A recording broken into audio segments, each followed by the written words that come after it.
할렐루야. 예. 오늘부터 아마 버스가 파업한 모양이요. 예. 멀리 걸어오신 분도 계신 것 같은데 애쓰셨습니다.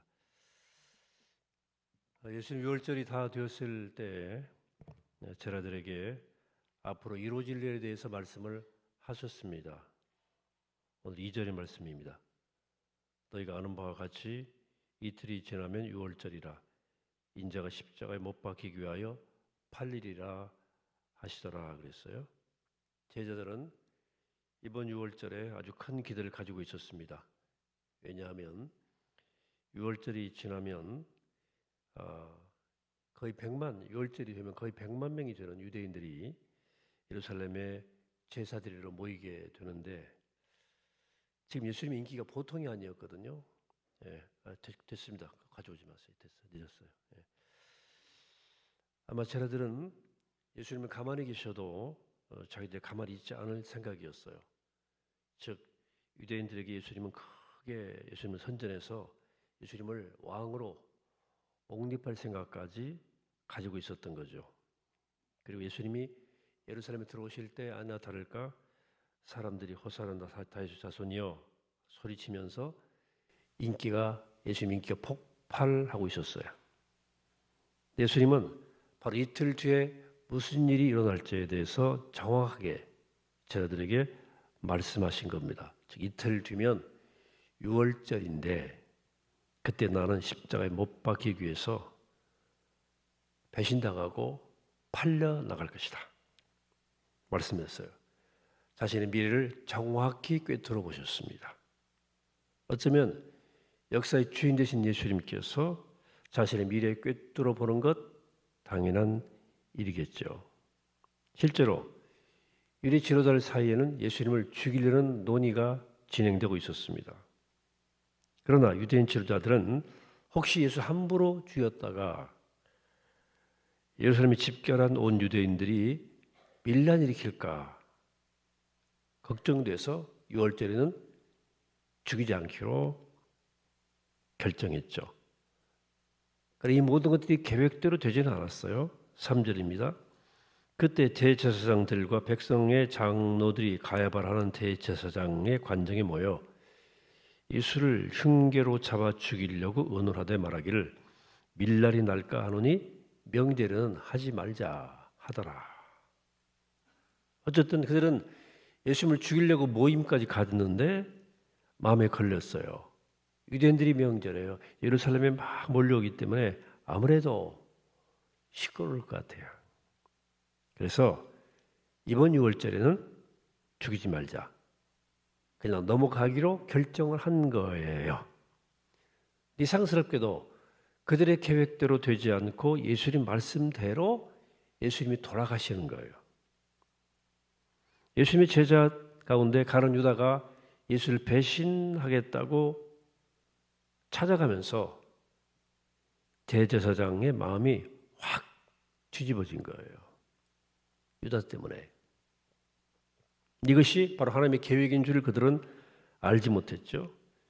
이런 지도자들은 가룟 유다가 예수를 팔려고 찾아오니까 웬 떡이냐 하고 덥석 받아먹었는데 결국은 예수님 말씀대로 이루어졌던 거죠. 우리 인간은 우리 미래에 대해서 아무것도 알지 못합니다. 이유는 인간의 미래 모든 일은 철저히 하나님의 비밀에 속하기 때문입니다. 하나님께서 이 비밀에 대해서 힌트를 주는 사람들이 있습니다. 하나님은 어떤 사람들에게는 미래를 알려주실 뿐만 아니라 의논하기도 하고 어떤 때는 협상할 때도 있었어요. 아모스는 3장 7절에서 이렇게 말합니다. 주 여호와께서는 자기 비밀을 그 종 선지자들에게 보이지 아니하시고는 결코 행하심이 없으시리라 그랬어요. 물론 모든 걸 다 말씀하지는 않습니다. 그러나 중요한 힌트를 분명히 주세요. 그 사람들은 제사장들도 아니고 유다의 부자도 아니고 로마의 황제도 아니었습니다. 하나님은 하나님의 말씀을 사랑하는 자들에게 미래에 대한 힌트를 주십니다. 물론 세세히 다 알려주시지 않은 경우가 많지만 어느 정도 알 수 있게 해주십니다. 하나님은 아브라함에게 소돔과 고모라가 멸망하실 할 것을 알려주셨어요. 심지어 소돔과 고모라를 살리기 위해서 의인의 숫자까지 협상하셨습니다. 의인 숫자까지. 하나님은 아브라함을 친구라고 하셨어요. 하나님께서는 모세에 대해서 얼굴과 얼굴을 마주 보고 이야기했다, 이렇게 말씀을 하셨습니다. 그럼에도 우리가 아무리 미래를 계획하고 준비한다 해도 소용이 없어요. 모든 것은 하나님의 계획대로 이루어지게 되어 있습니다. 그래 우리는 하나님의 계획을 주목하고 하나님 말씀으로 하나님의 뜻을 살피는 훈련을 계속해야 돼요. 그 감각이 개발이 돼요. 감이 생긴다 그거죠. 우리는 이 세상에서 아주 소중한 것들이 많이 있죠. 가족도 소중하고 집도 중요하고 명예도 중요하고 돈도 중요하죠. 부모한테는 자기 자식이 얼마나 소중한지 몰라요. 그래 자식이 잘 되면 부모는 너무 행복하죠. 한평생 사업을 해서 회사를 키운 사업가는 자신의 회사가 너무도 소중할 거예요. 회사가 성장한 모습을 볼 때 마음이 흐뭇하고 행복할 거예요. 그래 자기 미래를 생각하면 아랫배가 든든하고 이런 것만 있으면 잘 붙들고 있으면 나는 됐다, 이렇게 생각할 수 있어요. 그러나 개 중에는 그런 것만으로 부족하다고 생각하는 사람들이 있어요. 깨어있는 사람입니다. 드물지만 이 세상에서 돈이나 명예나 재산이 나를 끝까지 지켜주지 못한다 라고 깨달은 사람들이 있어요. 그런 사람들 중에 막달라 마리아라는 여인이 있었습니다. 이 여인은 과거에 불행한 정신병에 걸려서 비참하게 살았던 여자입니다. 사람들은 이 막달라 여자가 귀신 들린 여자라고 얘기했어요. 7 귀신 들렸다 그랬어요. 우리가 남자든 여자든 그렇죠? 귀신 하나만 들어가도 발작 일으키고 광난 일으키는데 이 여자는 그 안에 7 귀신이 들었으니까 얼마나 이 광난 발작이 심했겠습니까? 그러니까 이 여자는 정신적 질환이란 질환은 다 가진 거예요. 7 귀신.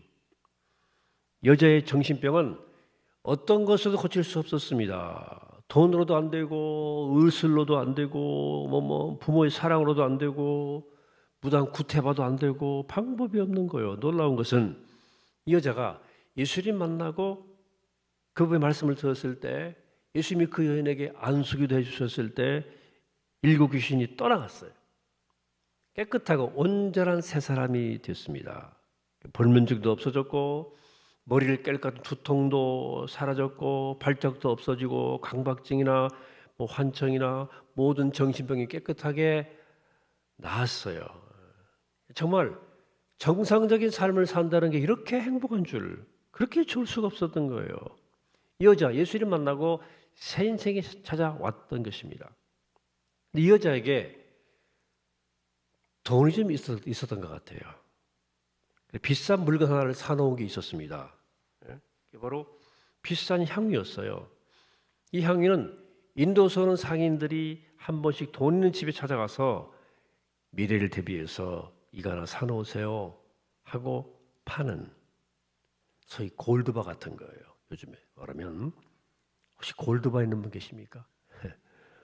그런데 이 향유 돌이나 유리로 된 병 안에 든 것으로서 수천만 원 요즘 돈으로 하는 값비싼 이게 향유인데 보관용 재산이에요. 사실은 유사시에 팔아서 그걸 해소하는 거죠. 유사시에 골드바처럼. 이거는 곰곰이 생각해 봤어요. 이게 과연 나를 지켜줄 것인가?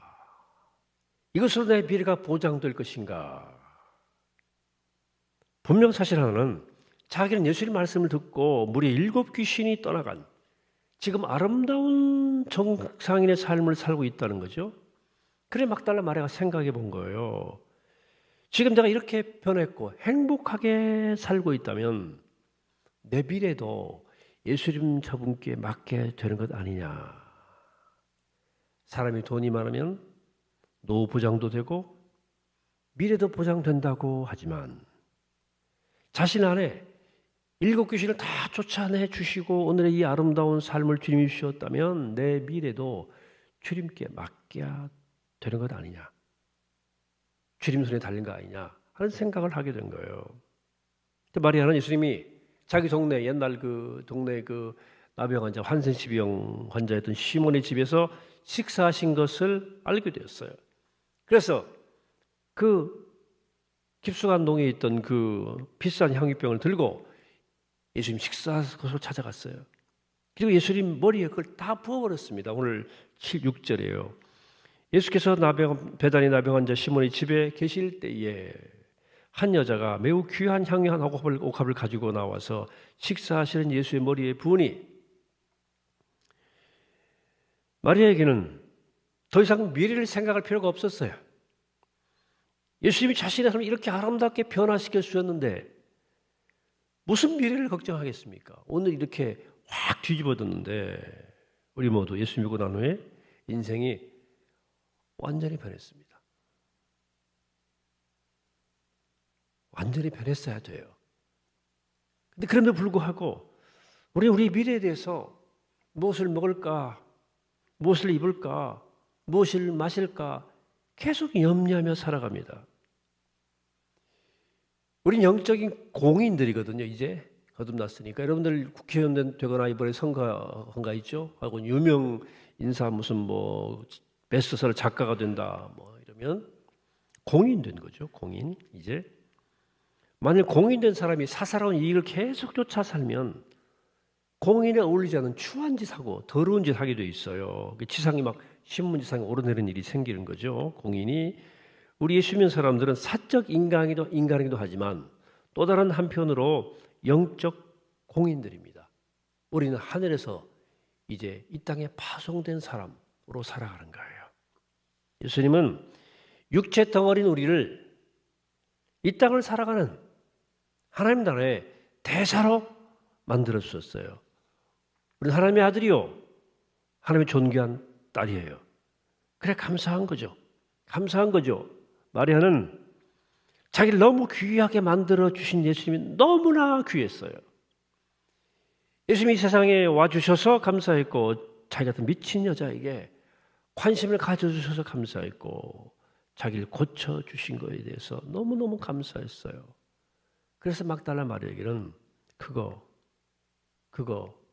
더 이상 애지중지하고 그거 신뢰하는 것 아무 의미가 없었어요. 그래 막달라 마리아는 남자들이 식사하는 방에 들어가서 옥합을 깨어서 예수님 머리에 다 부었습니다. 다른 성경에는 발에 붓고 머리로 닦았다고 되어 있어요. 아마 머리에도 붓고 발에도 붓고 자기 머리로 닦았던 것 같아요. 마리아에게는 예수님 만난 것이 이 세상에 가장 귀한 일이었어요. 보배 같은 사건이었어요. 그 앞에 뭐가 아깝겠어요? 뭐가 미래 걱정이 되겠어요? 예수님 앞에서.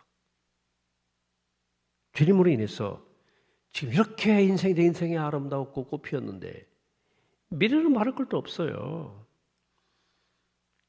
그냥 다 부은 거예요.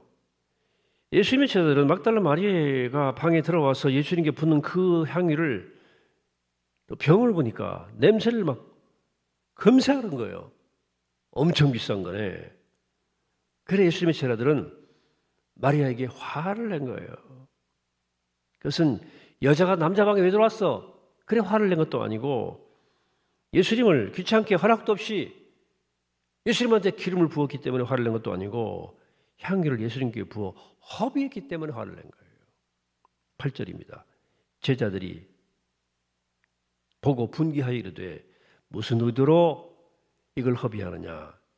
이걸 비싼 값에 팔아 가난한 자들에게 줄 수 있었겠도다거늘. 특히 다른 복음서에 보면 화를 내고 이 여자를 책망한 사람이 가룟 유다라고 딱 적시해 있어요. 제자들은 어려운 가운데 천국 복음을 전하고 있었어요. 그들은 이제 참 공동생활을 하기 때문에 모든 걸 아껴야 하는 처지에 있었어요. 유랑자들이니까. 이 여인은 아까운 것도 모르고 수천만 하는 향유를 한순간에 부어버리니까 제자들이 머리끝까지 화가 난 거예요. 만일 어떤 여자가 미용이 좋다고 비싼 무기 목욕탕에 받아가지고 목욕 한 번 하고 다 버려버렸다. 그러면 우리도 그 사람 막 손가락질하고 미워할 거예요. 그 이유를 식사하지 못하는 굶어 죽는 아이들이 세상에 있는데 주면 얼마나 좋겠습니까? 막달라 마리아가 그 몰랐겠습니까? 그 향유가 비싼 건 줄 몰랐냐고요? 아닙니다. 알았죠. 그러나 예수님이 그 비싼 향유보다 수십 배, 아니 수십만 배, 수백만 배도 가치가 있는 분임을 안 거예요.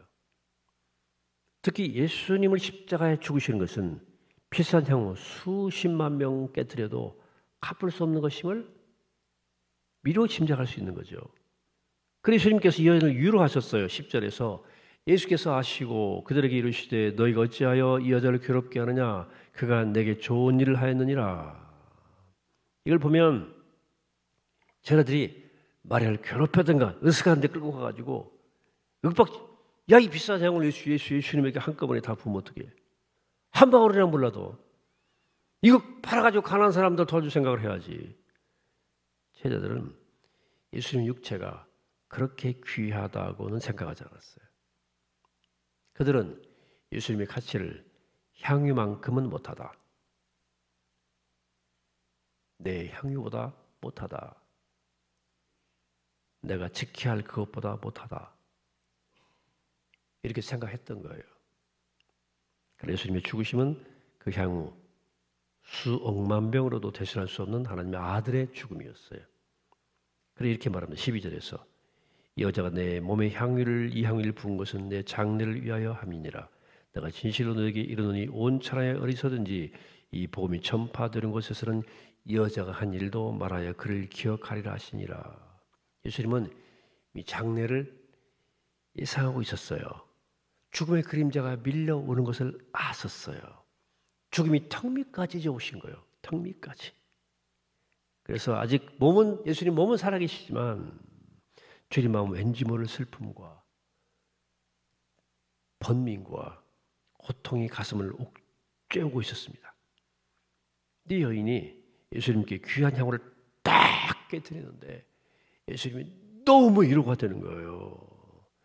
왜? 이제는 내가 내 몸을 깨뜨려야 돼. 지금 내 몸을 찢어 깨뜨려야 되는데 이 생각은 마음이 심란한데 이 여인이 정말 자기 귀향을 딱 깨뜨려 보니까 다가올 자신의 죽음이 너무나 아름답고 향기로워지는 거예요.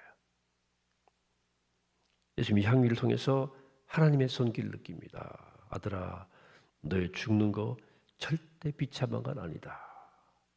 이 세상에서 이렇게 가장 향기로운 일이다. 라고 위로했던 것입니다. 마리아를 통해서. 예수님은 그래서 이 여자가 내 장례를 준비했다. 이 여자가 십자가의 죽음을 준비한 거예요. 영적인 센스가 엄청나게 뛰어난 여자예요.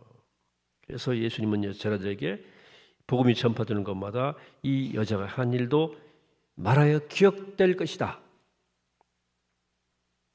우리가 이러저런 미래 생각, 미래 걱정으로 생각이 복잡할 때 이 여자가 한 일을 좀 기억하라고 얘기해 주라는 거예요. 오만 생각이 있잖아. 노는 어떻게 하나?